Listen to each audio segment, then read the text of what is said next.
ఇందులో ఉండదు. సో మనం ఇంకొకటి చూసుకుంటే ఇక్కడ నిర్నిమిత్తముగా నాతో పోరాడుచున్నారు, నేను చూపిన ప్రేమకు ప్రతిగా వారు నా మీద పగ పట్టియున్నారు అనేసి ఇక్కడ దావీదు గారు చెప్తున్నారు. నిర్నిమిత్తముగా అంటే ఏంటంటే కొంతమంది ఉంటారు ఎలా అంటే చీటికి మాటికి ఏ రీజన్ లేకుండా గొడవ పడాలని చూస్తూ ఉంటారు.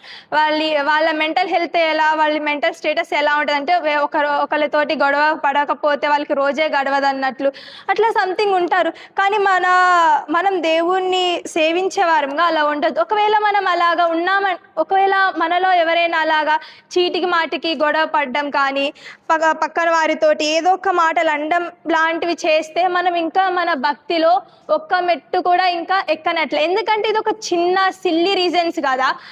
దేవుళ్ళలోకి మనం వెళ్ళిన తర్వాత ఇంకా ఎన్నెన్నో మనం పడిపోయే పెద్ద పెద్ద కారణాలు ఉంటాయి. ఇలాంటి చిన్న వాటి దగ్గరే మనం పడిపోతున్నామంటే అసలు మనం భక్తిలో ఒక చిన్న స్టేజ్లో కూడా లేనన్నట్లు అర్థం అవుతుంది ఇక్కడ.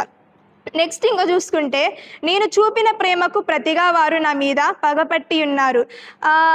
ఈ మాటకి నాకు ఒక సందర్భం గుర్తుకొచ్చింది. మా కాలేజ్లో మా సూపర్ సీనియర్స్ ఉంటారు కదా, సూపర్ సీనియర్స్. సో ఏంటంటే వాళ్ళు క్రిస్టియన్స్ ఉంటారు. సో వాళ్ళు ఏంటంటే కొన్ని జూనియర్స్ దగ్గర నుంచి కొన్ని బ్యాచెస్ క్రిస్టియన్స్ని వాళ్ళు ఒకవైపు సపరేట్ చేసి కొన్ని బ్యాచెస్ లెక్క చేస్తారు. అంటే చాలామంది అక్కడ కాలేజెస్కి ఏంటంటే చాలా దూరం నుంచి వస్తారు కాబట్టి దేవుళ్ళు ఎక్కడైతే తప్పిపోతారు ఏమనే భారంతో వాళ్ళు ఏం చేశారంటే క్రిస్టియన్స్ని ఒక దగ్గరగా తీసుకొని